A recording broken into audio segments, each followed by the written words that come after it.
Hey guys, so we're going to be doing another bag review today. This time it's going to be something a little bit smaller.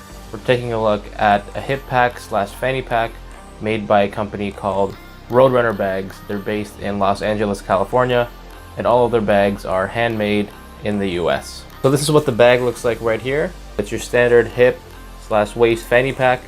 It's a little bit bigger than most, which is kind of nice for EDC.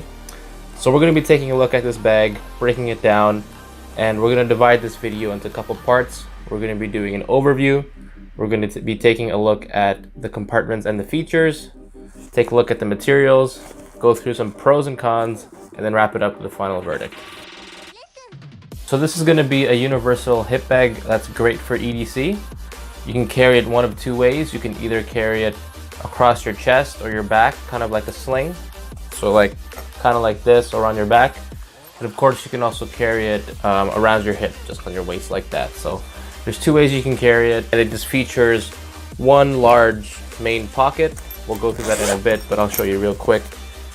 One large main pocket, so you can throw in a lot of stuff in there. There isn't much organization, but to get the general idea, it's just kind of a throw it all. Has some molly webbing, and it's great for everyday carry and small day trips. Okay, so just going over some compartments and features of the bag.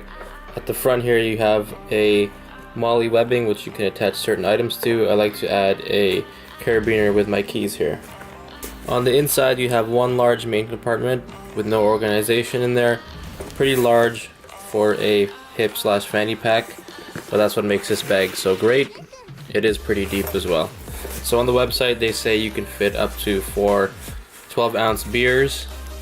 I just like to throw regular water in there. So this is a 500 ml bottle. It fits in there no problem, with a lot more room to spare. Then on the sides you have these compression straps, so you can kind of tie it down and cinch it to your body, closer to your body for more comfort. And you can also loosen it like on the other side here, depending if you want to expand the size as well. On the back there's no hidden pocket here, it's just the regular material, and that's about it for the compartments. Now as far as the materials go, on the outside they use a 1000D Cordura fabric, which is very durable, and they provide it in a lot of different colors. This one is the olive. They have a bunch of different colors on their website.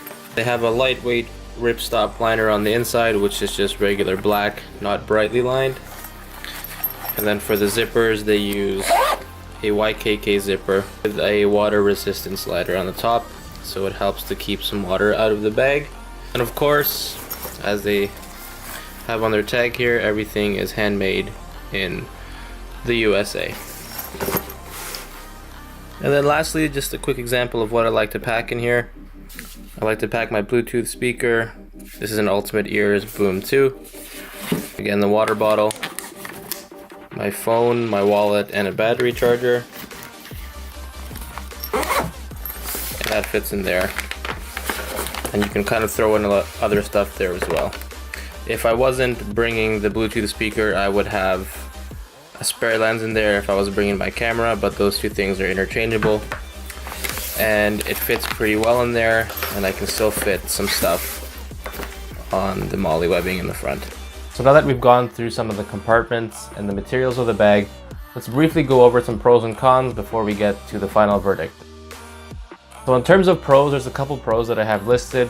The first obviously is that it's a cavernous opening, very large main compartment, which allows you to throw in a lot of items. This can cause the bag to get a little heavy, but again, depending on what you put in there, you can throw in a lot of your stuff for your daily carry. So to kind of build off on that point, it's great for your EDC gear such as camera gear and larger items, even a water bottle perhaps. Another great feature is the molly webbing on the front here.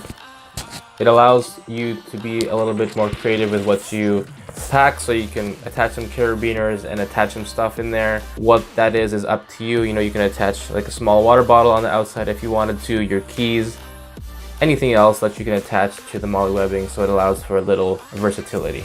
Next is that it's made with great materials, so the 1000D Cordura. It also comes in a bunch of very different colors, which all look great.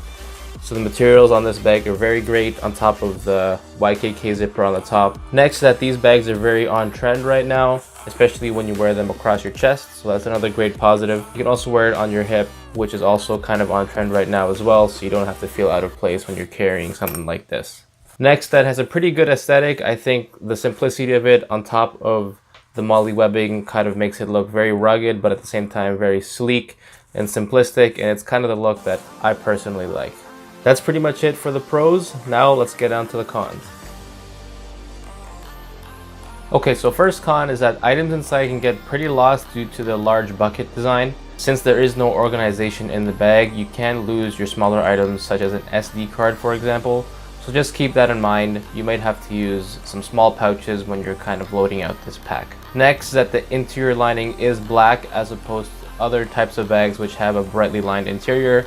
So to add on to the last point, it does make finding the smaller items a little bit tougher. Next, that due to its larger capacity size, it can get a little bit heavy depending on what you pack. Of course, they claim on the website that you can add up to 4 beers in there. And if you add anything else on top of there, of course, it will get a little bit heavy. But that's also what makes it stand out from the rest of the regular hip packs, is that it does have a larger capacity, so it is better for everyday carry. Just keep in mind, obviously, the more you pack, the more heavy it's going to be. And then last but not least, depending on your personal preference, this may be a little bit bigger than what you expect for a typical hip/waist pack. Again, this is what makes it stand out from the rest, is that it is a little bit bigger in size, and it's a great hybrid between a regular hip pack and a sling bag. So if you're the type of person who is looking for a sling/hip pack hybrid that is great for EDC, definitely consider this pack from Roadrunner Bags, as it combines the two bags in a very great fashion, and it allows for great EDC purposes as well as travel. If you're the type of person who likes the MOLLE/more tactical aesthetic, definitely consider this one, as it does look a little bit more different from traditional fanny packs. So if you like that look, definitely consider this one, because there's not too many out there that kind of look like this at the moment. And this is definitely a good step in the right direction, since there are so many different color combinations on their website.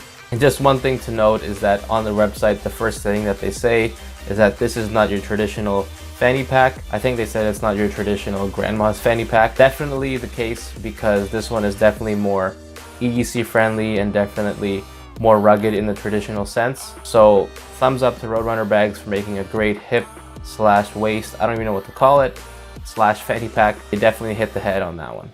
That's all I got to say about the Roadrunner Bags Lil Guy mini pack. It's a great EDC bag that takes on the traditional approach of a fanny pack, but adds a lot more volume to it.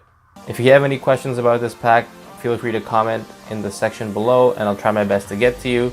As always, guys, thanks for watching the video, and I'll see you guys next time.